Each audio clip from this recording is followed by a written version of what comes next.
Hi, I'm Terrell Turner, the host of the Business Talk Library, and today I have a special guest on, Mr. Blane Ruschak. And the reason why I think that this guest is very special is because he is the leader of an organization that is making tremendous impacts into business and education. And sometimes we don't realize the type of impact that his organization has on it. So I wanted to have him on to talk a little bit about it. So, Blane, welcome to the show. Thank you, Terrell. Glad, really excited to be here. Absolutely. Now, before we jump into the awesome work that the PhD project is doing that you're leading, what was your background before coming into leading the PhD project? Sure. I have been connected to the PhD project since inception 26 years ago, but my start was at KPMG 38 years ago. I actually started in our audit practice and did audit for a number of years. I did training and development for a few years. I did healthcare consulting for a few years, and then I settled in campus recruiting, where I was in charge of campus recruiting for about 20 years. Was really looking to kind of end my career out that way. And then this opportunity came up to move over to our KPMG Foundation, which is our charitable branch, and the PhD Project, which is a standalone, separate 501c3 charity based on trying to get more diversity into the academic world. So having been exposed to it while I was in recruiting, so I would get invited as a recruiter to go to they have these big kind of success dinners at the end of the conference each year. So as an example, I was accounting primarily. I went to the Sunday night conference where they wrap up and kind of award people that have graduated from programs, have gotten their PhDs, and it was just unbelievable. I mean, the energy in the room, the tears of joy, the tears of crying, I mean, the pain they had gone through, and the just being able to say they were successful. That really that just pulled me in. Like, there's something special about this organization. So when I had the chance to take over as president in January, I jumped at that opportunity, and it's been an amazing 9 months so far. Awesome, awesome. Now, going back to where you said, you started off in KPMG and audit now. How long did it take you before you saw that, recruiting as kind of where you wanted to take your career? I was one of those people that had the line, I don't know what I want to be when I grow up.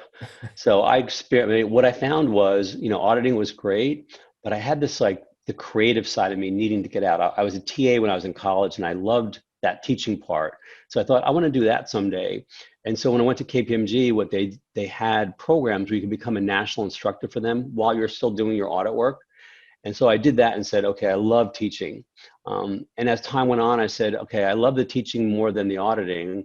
And I love recruiting. I got involved in recruiting and said, I love recruiting. But the firm really didn't have a job that was called full-time recruiting or full-time teaching. So I kept doing audit part of the year, teaching part of the year, and recruiting part of the year. And then eventually the firm said, you know what, we think it's time to create full-time recruiting positions.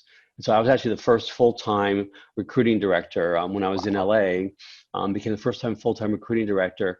And the rest was history. The passion was there. I mean, it's so strategic in terms of how do you build a diverse workforce. You're going on campus and you're going to schools and saying, okay, how do I build the best team of future KPMG employees, knowing people that are going to fit into the culture, but also have the right core values.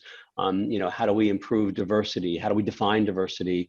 So it was fascinating, and I really, really enjoyed that 20-year career of really making the difference, because we bring in close to 7,000 new hires a year. And if you do a bad job, even one year you do a bad job, you don't bring in the best 7,000, that then becomes an issue each year as that class progresses. So loved it.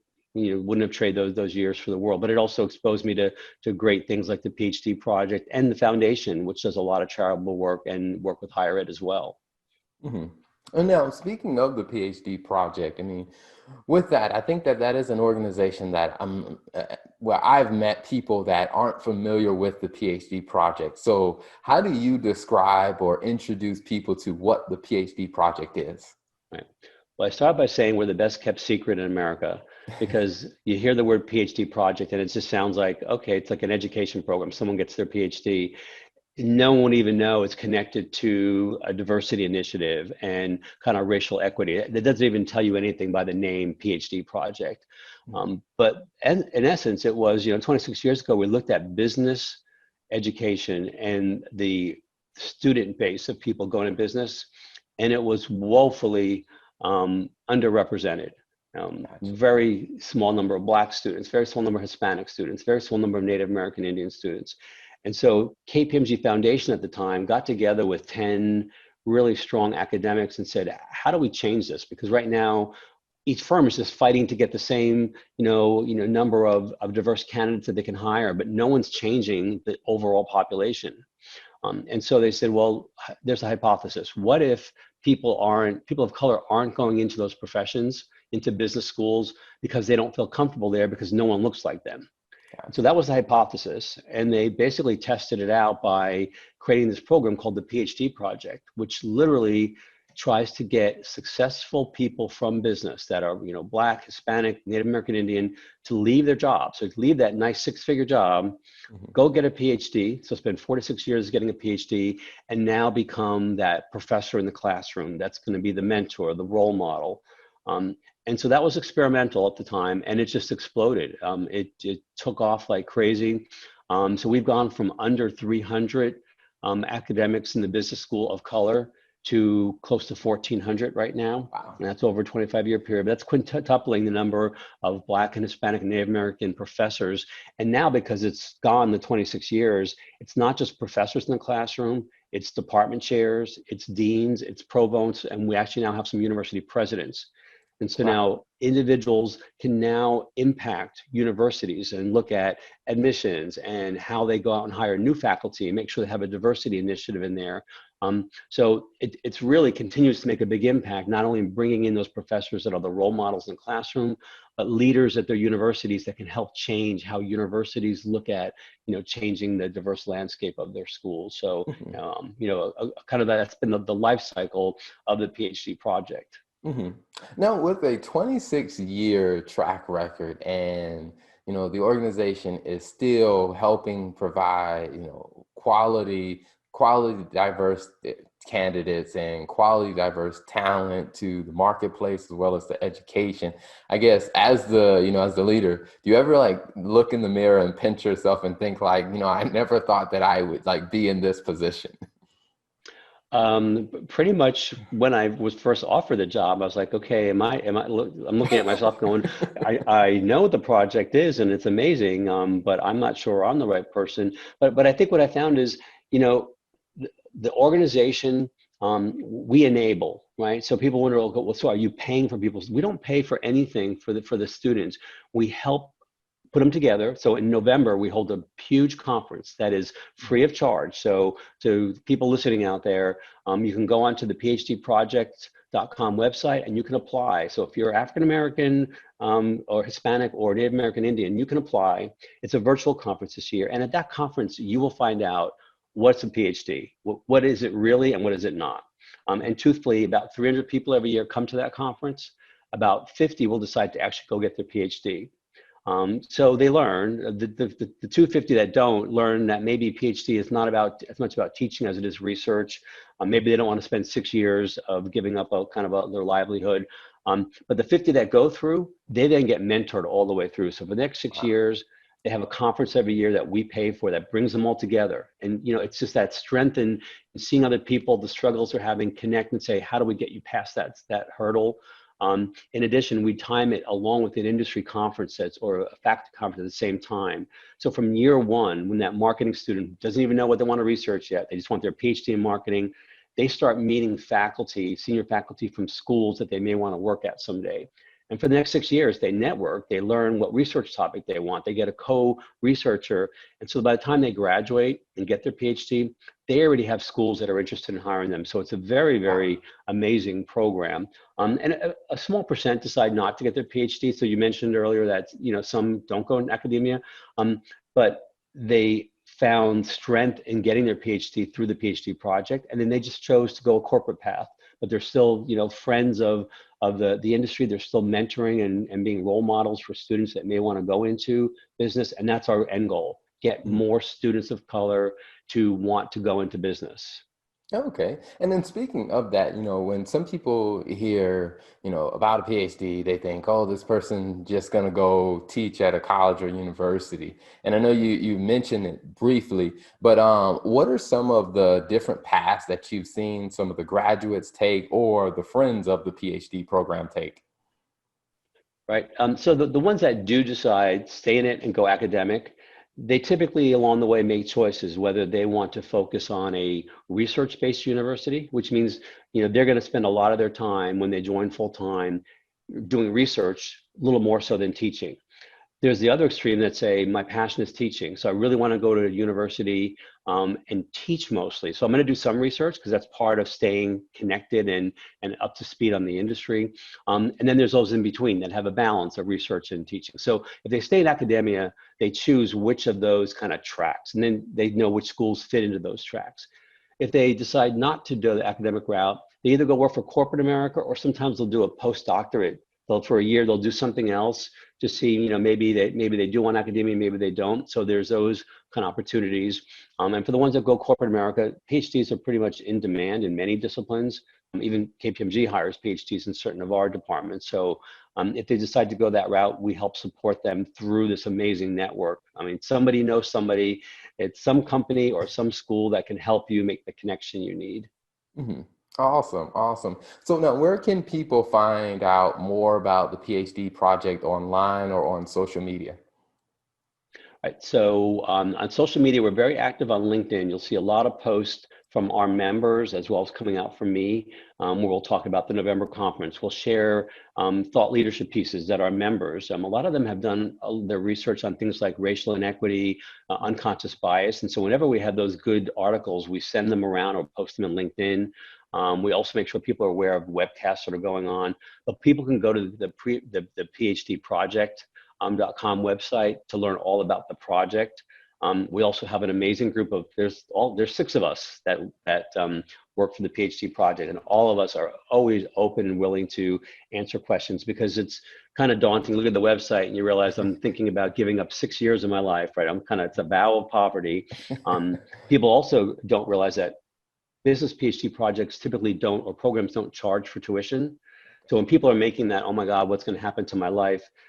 Usually the schools waive the tuition and they get a $20,000 or $30,000 a year stipend as part of being, in the graduate program. So while it's, not a lot of money, it does help make it bearable for those 4 to 6 years. Yeah. And then when they get out, they're a very sought after, group of people because right now there is a shortage of professors within the business school community, especially professors that are diverse. Many schools recently came out with statements, after the George Floyd incident, recognizing that they have to make a commitment to diversity and diversifying their own faculty. So right now is a great time for our members as they're coming out because I think they will be sought after to help schools meet their mission of becoming a more diverse faculty base. Mhm. Awesome, awesome. Well, now before we wrap up, one question that I'd like to ask a lot of the guests that come on is, and for you is when you think about leading an organization like this in your journey, when you're speaking to, let's say, other leaders of organizations, what's 2 pieces of advice you would give them Mhm. about being able to lead well? Okay, so that's a great question. I love that. So the one thing that through my 38 years in various roles, I think to be an effective leader, you have to create an environment where people feel that family friendly atmosphere. I think that's why I've stayed at KPMG for 38 years. And what I see in the PhD project is this amazing group of people that come to the rescue. So whether you're having a bad day, a bad week, a bad month, you had trouble on your comprehensive exams, you're having a challenge with your research, they come to the rescue in terms of they can point you and put you in touch with the right person who's going to get you past that bad day. Success rate, it's amazing. I mean, over 93% make it through and Wow. finish their PhD, which is unheard of in most disciplines for people entering PhD programs. So I think good leaders create that environment where the staff feel that they're part of something special and that family feeling. The other thing I'd say is we're all very afraid to sometimes, take a chance on something, right? Don't make the big move. But I think we've all learned that, to get big results, you have to be willing to take some chances. And I think the PhD project shows that. I mean, back in 1994 when it started, nobody thought something like this. This was too revolutionary. What you're going to convince people to leave their $100,000, $200,000 salary and go become a professor.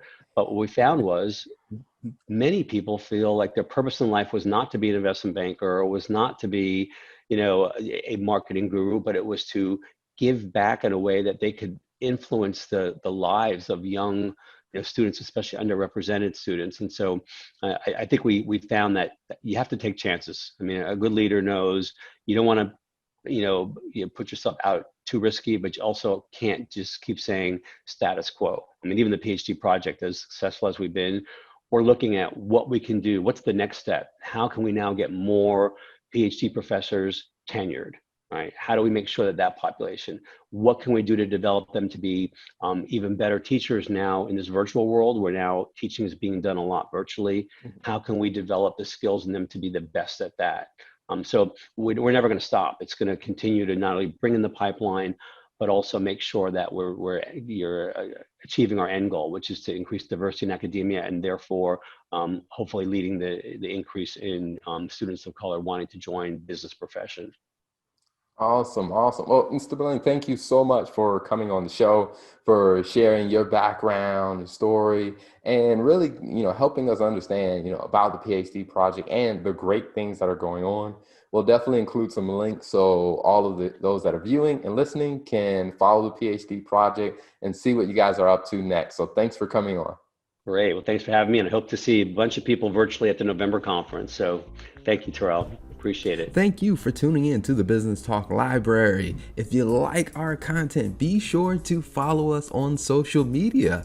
And if you want to see more of our exclusive content, you can subscribe and become a member on patreon.com/Business Talk Library. Hey, the Business Talk Library is the place where business makes sense.